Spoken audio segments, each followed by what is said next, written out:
Hello and welcome to the Plain English Cybersecurity Podcast, where we aim to make cybersecurity understandable for anyone and everyone. So we try to explain things in plain English as best we can. The goal of this podcast is really to help anybody trying to learn more about cybersecurity or maybe even get their first cybersecurity job. And they're looking to, kickstart that career and that process and start learning and understanding what cybersecurity is and what they can do to break into the industry or just, really learn more about it. This will also help, protect your home network, protect your own personal life. So those are the things we're going to try to cover in this podcast. So really just want to help, anybody that's trying to get their foot in the door, anyone that's trying to start, learn kind of the basics. And then as this podcast grows, we will get into much more complex topics. So that's kind of the gist. And this is our very first episode here. This is episode number 1. And today's May 1st of 2025. I'm your host, Eric English, and we're going to really just try to kick things off straight away here. So the first few things in this episode I wanted to touch on just to kind of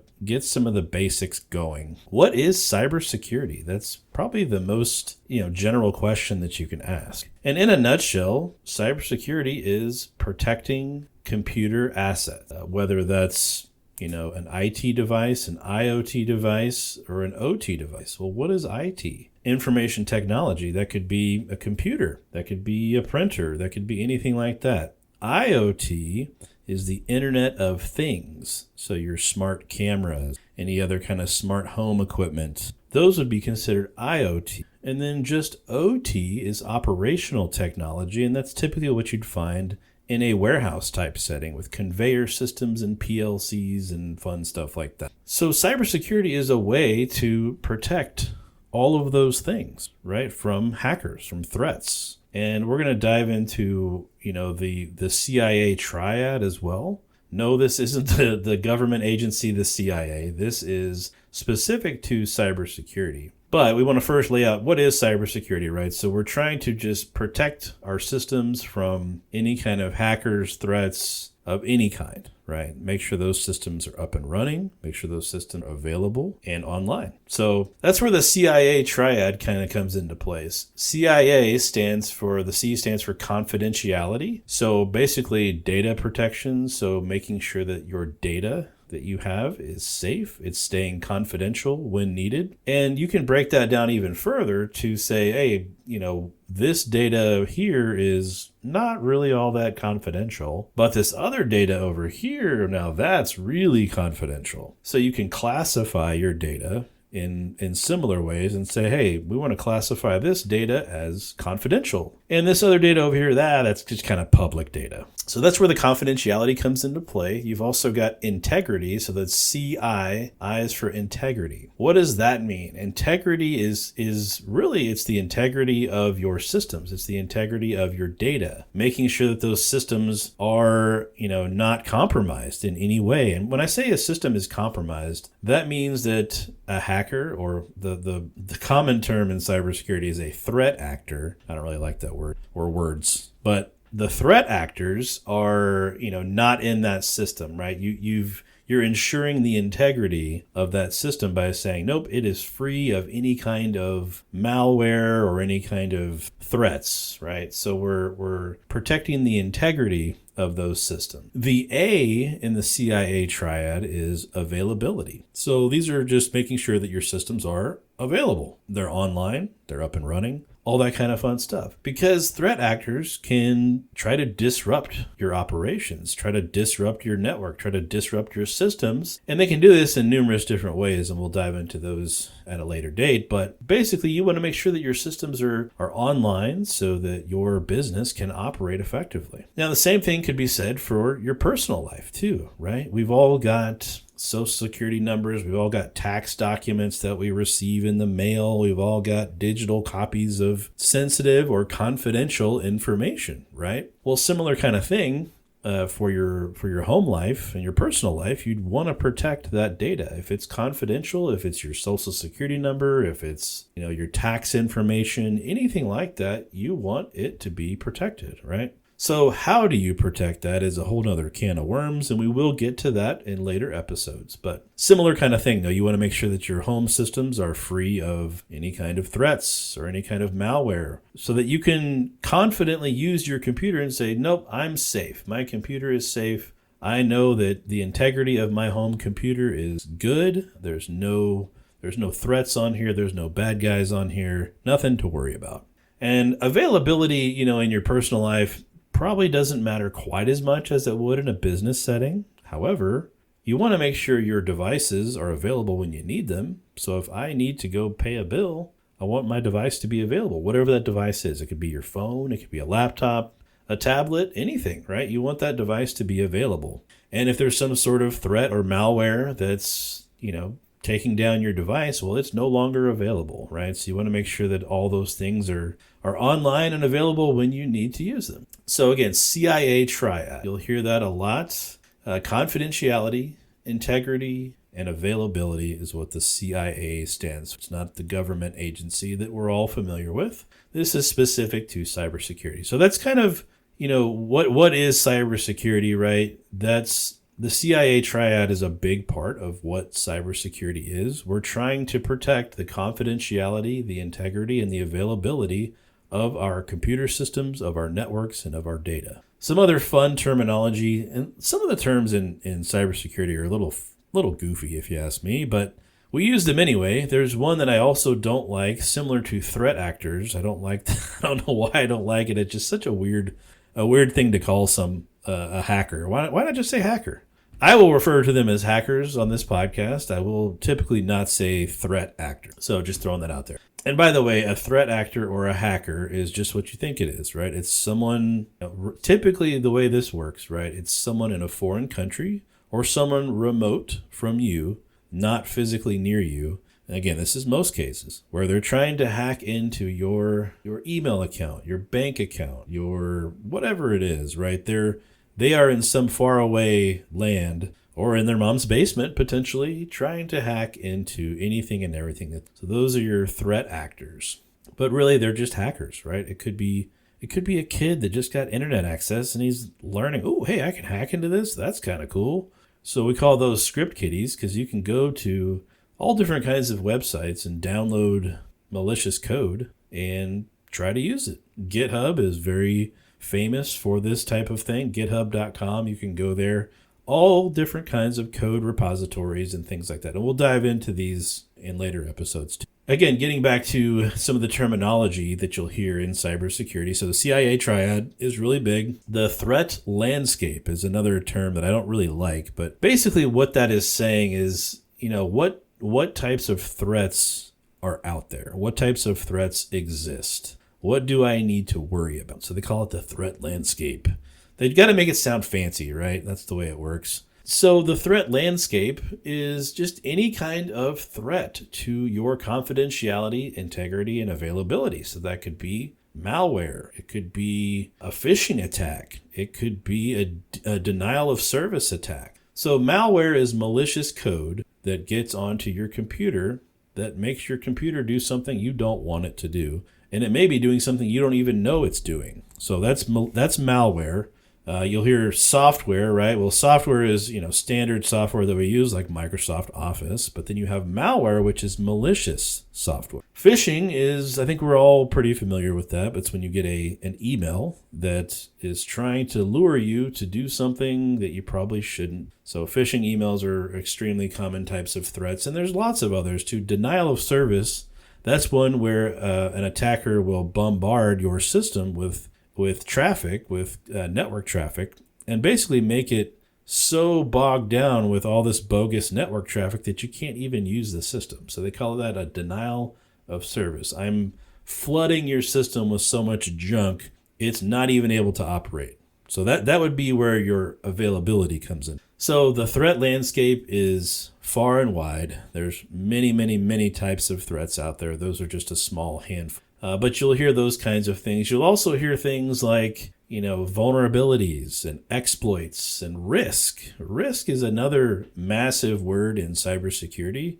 That is typically how most executives understand what cybersecurity is. They understand the risks. And that's something that we typically have to explain, especially to, folks that are not technical, right? They don't understand it to the level that you might. So in order to be able to explain that, you really want to convey it in a way that anyone can understand. So risk is one of those easy ways to explain it, because you can say, hey, this is a risk because X. And if you don't do this, then this is the risk, right? So you can really paint the picture and help people understand why you want to do what it is you need to do to protect the system. So a vulnerability, going back to that one, a vulnerability is where a system has a weakness of some sort. It could be a missing patch. It could be a misconfiguration. Any kind of misconfiguration or missing patch or anything like that would be considered a vulnerability. And a vulnerability is something that hackers can use to exploit.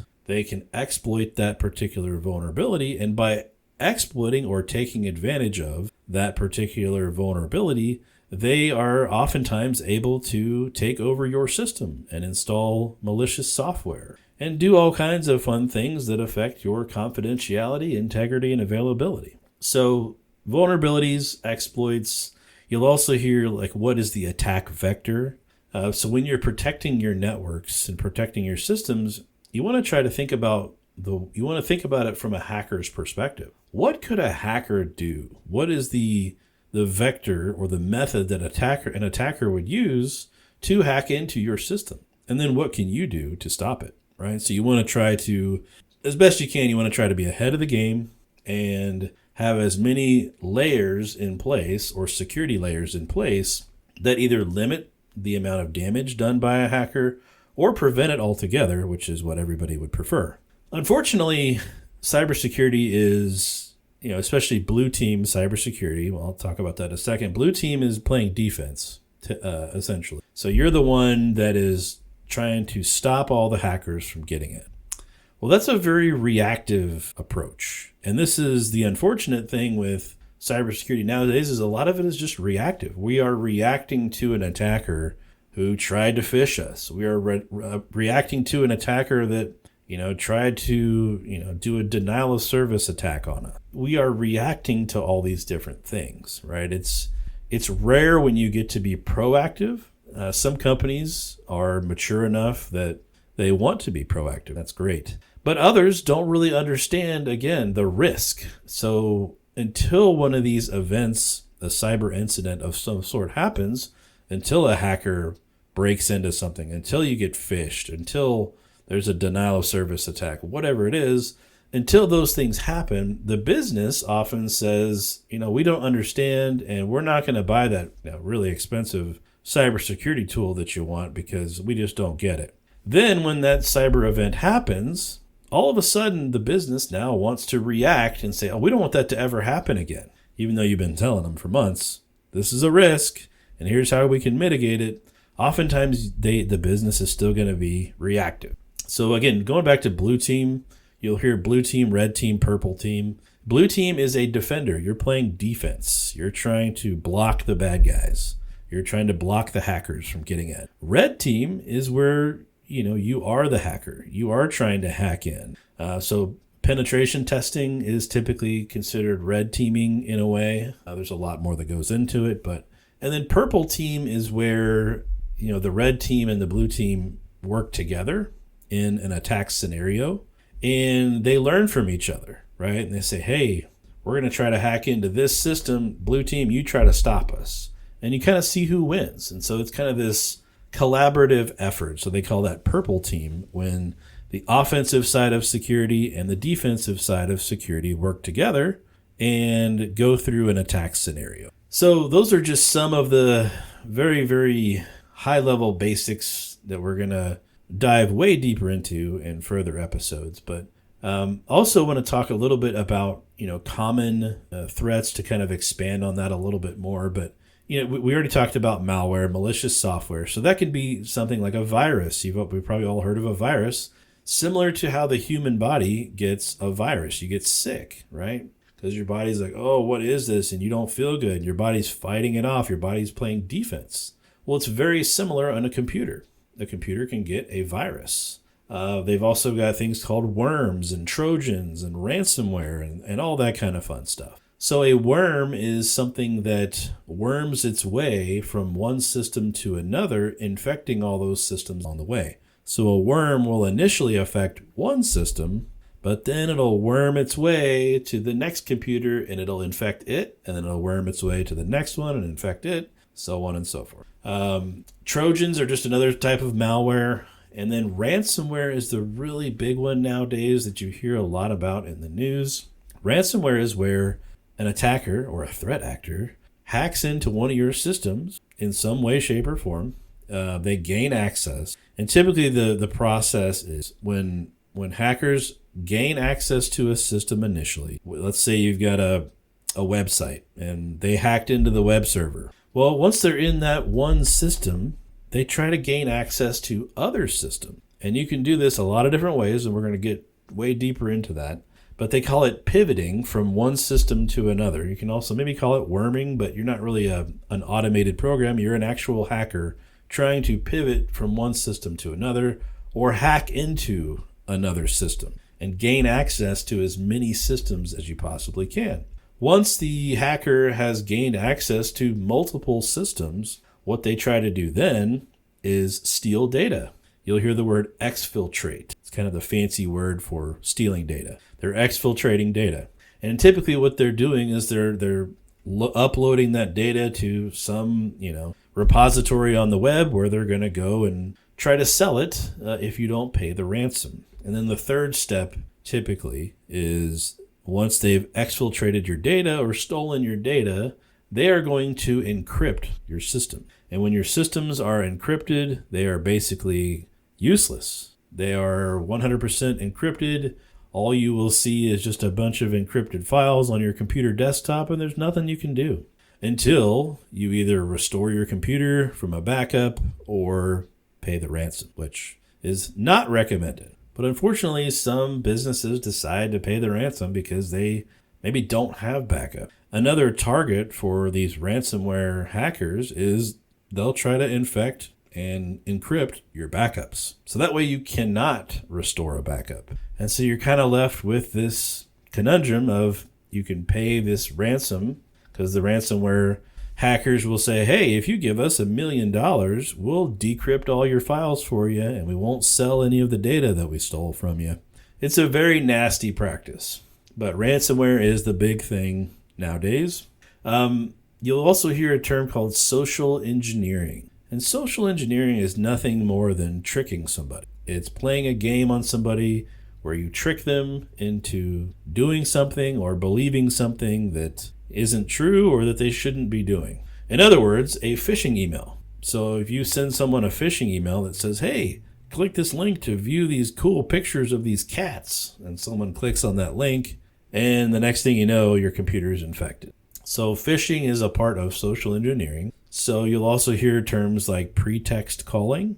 This is where, hackers, you get all these scam calls all the time, right? It's a very similar technique. They're calling you and saying, hey, I'm with the IRS. You owe us a bunch of money. Here's where you need to go and pay this money to. But they're doing that over the phone. They're calling you. So other social engineering types, dumpster diving is just what you think it is. You're going to a business of some sort. You're jumping into the trash dumpster and you're looking for sensitive information. You're looking for, anything that was thrown away that may be sensitive. So like if you go to a bank's dumpster out back, well, did the bank throw away a bunch of account numbers? Did the bank throw away a bunch of, personal information of their customers? So that's what dumpster diving is. And you've also got stuff like, phishing, pretext calling, dumpster diving, but you also got physical, like in-person social engineering. So like you walk into a store of some sort and you pretend like you're somebody or not. You walk into a business, pretend like you're, with an internet service provider. You need to go look at their equipment.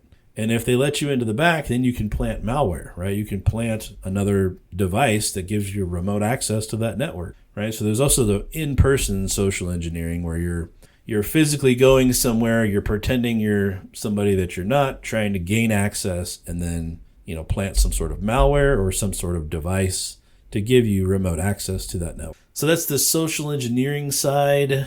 You'll also hear there's other types of attacks like network attacks. You'll hear a man in the middle. You'll hear denial of service, which we already talked about. Things like that. Man in the middle is an interesting one. It is where, these can happen at coffee shops where an attacker will basically give you a free Wi-Fi access point. And if you connect to that Wi-Fi access point, that attacker is basically watching everything that you do. So every website you visit, anything and everything you do, the attacker is actually seeing that because they are the access point that you connected to. So they're in the middle of you and the internet or whatever website you're trying to go to. So they're playing middleman and they're looking at everything that you're doing. And when they're looking at everything that you're doing, they're trying to see what you're doing and steal any data that you may be transferring, steal any passwords that you may be trying to use, fun stuff like that. So that's the man in the middle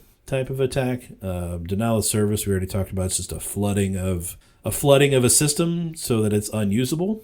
Some other types of threats would be an insider threat. You'll hear that term at a business, for example, where an employee that works there is unhappy for whatever reason. And they decide, you know what, I'm going to steal this data or I'm going to take down this system because I'm upset that I don't get paid enough, whatever it is. Those are what you would consider your insider threats. So people that are already working at some business and are unhappy and, cause some sort of sabotage or they steal some sort of data or, take down a system, whatever it is.